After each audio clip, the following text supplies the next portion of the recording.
Hi, Mary Jo. How are you? Hi, Annie. I'm fine. How are you? Good. Good to see you. It's been a while.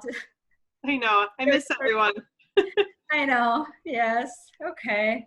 It's tough time, but anyway, thank you so much for participating in this virtual training.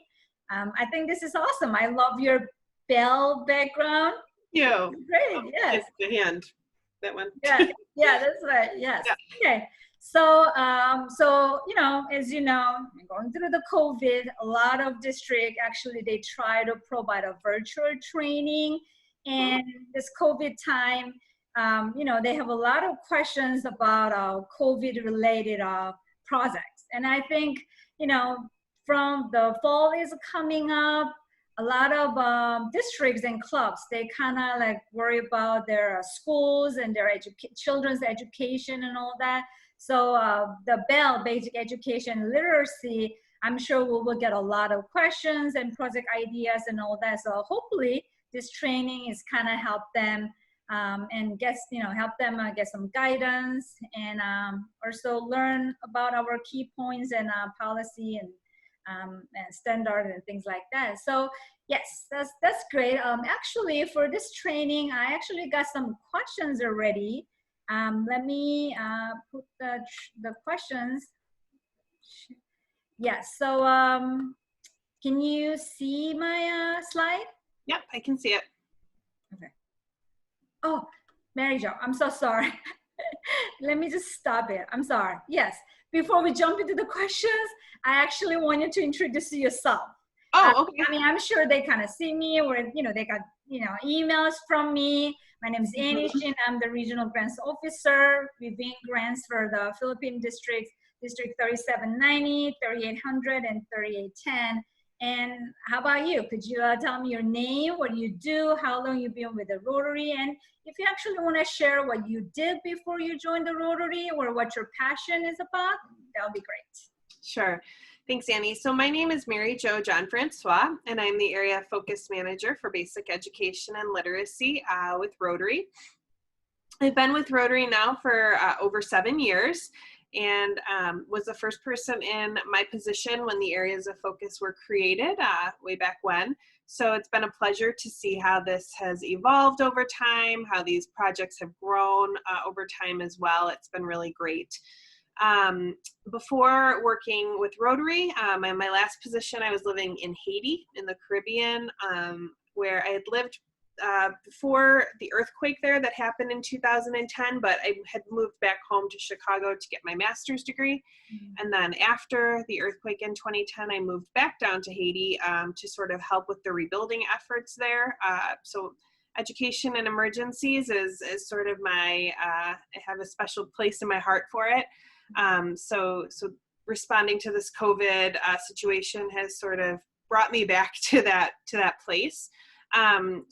Right before coming to Rotary, I was working with World Vision in Haiti as their education and advocacy manager on one of their grants from the Canadian government. So that was my last position. I got to work with a lot of schools doing reconstruction, wash in schools projects, working with teacher training and professional development and disaster risk reduction. So it's a pleasure to be able to take some of those skills that I've learned in the field and apply them to what we're working on at Rotary with Rotarians as well. Wow. Okay. Thank you. Yes. I like that education and an emergency. Maybe many people don't see that as could be an emergency, but I strongly believe that education is one of the key points for the future of our world, right? Yeah, it's true. And especially when we're dealing with something like COVID-19, where it's a global pandemic and everyone is affected by it in one way or another. It's really, so important that we're thinking ahead with this because, our initial response when we hear about this sort of a pandemic is making sure hospitals have PPE and equipment that they need, which is so important, keeping people healthy. But the long-term effects of this pandemic on education they're going to be felt for many, many, many years. And so the goal is to keep kids in school, keep them learning, because some of these kids who drop out, a lot of them, a big number of them, really risk never going back to school. And so that's why we really need to stay focused on this as Rotarians, and in serving our community and helping to make sure that children are receiving the services that they need and able to still learn, even given these crazy times. Yes, yes, I agree. Yes. So let's just dive into questions now. Share. So, can you see my slide? Yes. Okay. Can I do, okay. Oops. Let's go back to question number 1. So Q&A. So it'll be just, just Q&A for COVID-19 and BEL, Basic Education and Literacy Project. Yes, and that's question number 1. Can you tell me what would be the key points for grants, grants for online learning, e-classroom, library, or mobile classroom, etc., and all that for this COVID time or after this?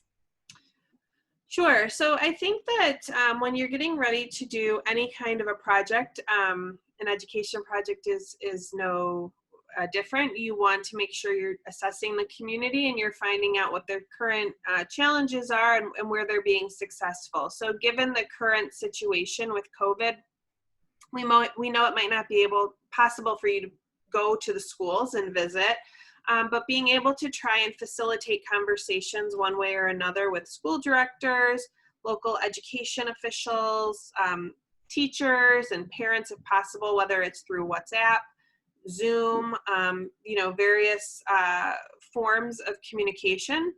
You can still administer surveys, of course, and finding out how are they learning right now, if they're learning at all, what the challenges have been, where they found some success in this virtual learning world that we're in, or remote learning, whatever the case may be.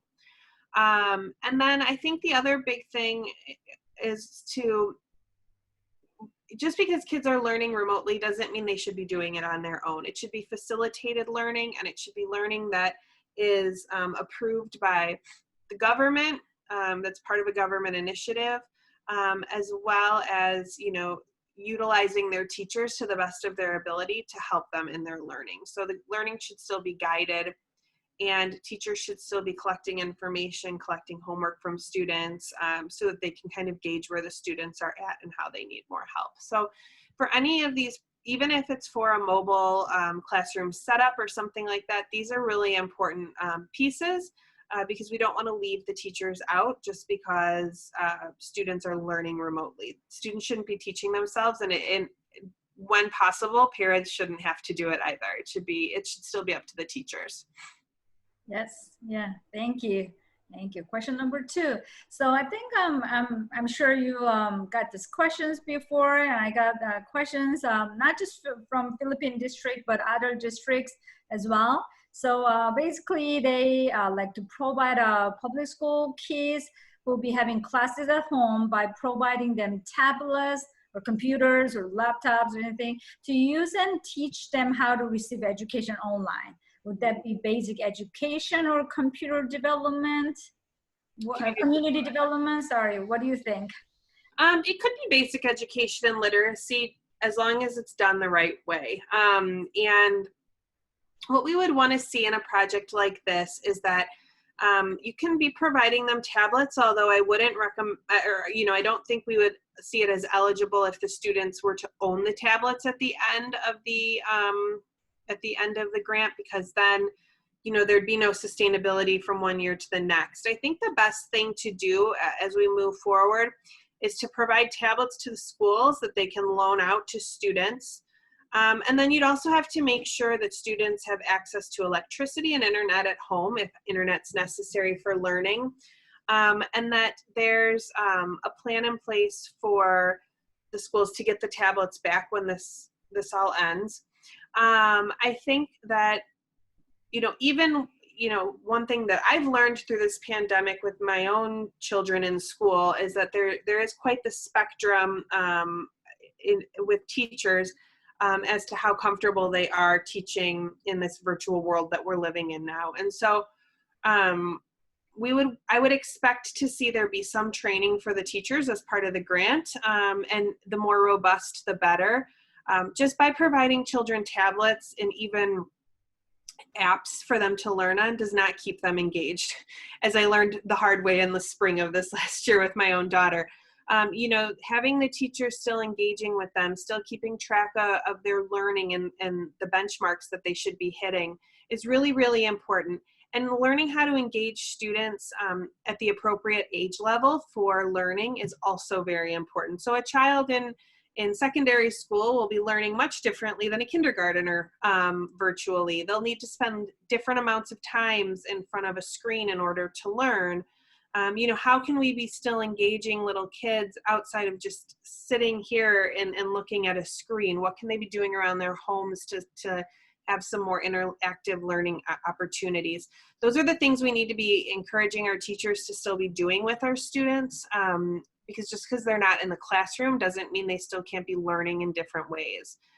So I think that's really important. And I would also say that we need to be working in conjunction with the local Department of Education or Ministry of Education to see what their initiatives are during all of this.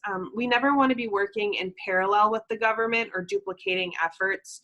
We always want to be working in a complementary way. So if the Department of Ed is providing certain things and they need help to fill a gap, I think that's a great place for Rotarians to be. So I would say those are the biggest things in order for a tablet project in this time to work. The other thing I would encourage Rotarians to do as they're thinking about this is working with schools to have sort of mitigation plans for when things like this arise, whether it's pandemics, a disaster that might prevent kids from going to school. I know the Philippines often sees a lot of different natural disasters come through, and students might be out of school for several days or several weeks. This pandemic has taught us that we all need to have a backup plan. So if you're working with a school and you know that they've got, for example, they are in an area where they get a lot of typhoons, you might want to have some plans in place so that if they know something is coming, they can put the plan into place with students so that they're learning while they're not going to likely be in school. So that means teachers should have lesson plans ready to go. Tablets should be pre-filled each year with, preloaded each year with things for students. Students and parents, there should be a communication plan for parents so that they're aware that we're going into this phase, this is what we'll do. This is a really great opportunity for us to plan for the future. And so I would argue that if we're going to provide tablets to schools, there should be a plan for any type of response like this down the road so that children are prepared to learn even if they have to be out of school. Good. Sounds good. So it sounds like doing a very thorough community needs assessment and a very strong project design, including develop the curriculum and the teacher training. So you think that could be the part of the sustainability for this project, or what do you think? Yes, and I think that it would benefit to have some training with parents as well and children on how to use these tablets. So, I know that my daughter's school, I thought this was a great idea when they're going back to school full time in August, and while they're there, they know that we'll probably be going virtual at some point during the year, maybe in the fall or winter as flu season hits. So even though my daughter is young, they're going to spend a couple of hours each week in their technology center familiarizing themselves with the apps that they use when they're learning virtually, so that when they are learning virtually, that doesn't all fall on the parents to have to learn how to do all of these things. The kids become somewhat more familiar with it and kind of work on their own to learn. So that's sort of just one idea of a way that they can start to prepare students. So the training shouldn't stop with the teachers. I would definitely recommend doing training with students and parents, but at the very least, I would recommend training with teachers. Okay, sounds good. Yeah, thank you for all the teaching. Actually, it's good to learn from you all the time. Thanks. So, So the next question is, can we fit a vehicle to provide a mobile education by distributing a module program of elementary or high school courses on thumb drive? What do you think about this kind of project? Well, I mean, if this is specifically in response to COVID-19, I would think that there would be a lot of questions we would want to know and ask about health and safety of students, particularly if they're going to be in a small mobile space together. That might be cause for some concern. So that would be something I would consider, I would ask the Rotarians to consider as they're planning this. My question would be, why a vehicle as opposed to some other, some other resources they could provide, but I'm sure that could be answered in their application for us. And there's likely a good reason. Again, though, I don't want to rely just on thumb drives to teach students. I think there needs to still be someone engaging with those students who has training in this type of learning, training as part of the grant in this type of learning on how to provide education to these students. I would also say, again, I wouldn't want to see a Rotary grant creating a mobile library if the government is trying to go in a different direction. So if the Department of Education is trying to do a different type of learning plan for the students, and we're on our own trying to create this mobile education plan, that would be cause for concern for me. So I would want to understand, what the government's plan is and how this is complementing it. And if whether or not they're willing to endorse this as part of the plan, and also how are teachers going to engage regularly with students so that they can monitor students' progress. Okay, yeah, sounds good. What is that? What is the saying that it takes a village to raise your child or something? Yes, it definitely takes a village. I feel like even in this day and age, it takes more than a village. Yeah, teamwork and collaboration and cooperation. Even right. I know it's challenging time, is still very important for the education for our children. As my daughters like to say, teamwork makes the dream work. So. Oh yeah, I like that. Teamwork makes the dream work. Yes. Yeah. All right, let me stop the slides. So again, I'm sure these are very helpful, but I'm sure they will still have more questions, and I want to ask you like, oh, Mary Jo, how about this idea? How about this idea? So in the future, when they have more questions or they want to get more coaching or advice from you, like how can they contact you? Well, I'm always happy to be reached by email. So Rotarians can email me at maryjo.jeanfrancois@rotary.org. You can either have the hyphen between Jean-Francois or you don't have to. Either way, it will get to me. And so you can email me directly. I would say if you're emailing about a BEL project and Annie is your RGO, to copy her or even go through her first. We like to work very closely with the RGOs in order to, when we're working on these projects, so we're all on the same page when the application comes in. And yeah, I would say that if there's any questions, it's better to ask ahead of time instead of after for me, so that there's no surprises down the line. And we recognize that this is a strange time, and we can be flexible with planning if it makes sense. So we just need to understand the rationale behind why people are doing certain things and how you came to those conclusions before you submit your application, so that we can, hopefully get it to an approvable place. Right, yeah. So creativity, maybe they could use that skill. Yes, creativity and utilizing these sorts of tools like Zoom and Skype or whatever, right, in order to speak with whether it's with us or even to allow training for teachers. There are some great opportunities now. If the pandemic has brought us anything, it's brought us a way to interconnect in the world that we didn't really do before. So I think it's okay to start utilizing those, especially as we want to keep teachers and children safe and practice social distancing. Right. Okay. Yeah, you're right. So again, thank you so much. I know it's virtual, but so good to see you. I'm sure our Filipino Rotarians will find very helpful, and I'm sure they would love to reach out for more questions in the future. But anyway, just stay safe and stay healthy, and hope to see you in person pretty soon. So take care. Thank Thanks, you, Mary Annie. Jo. You too. Bye-bye. Thank you. Bye.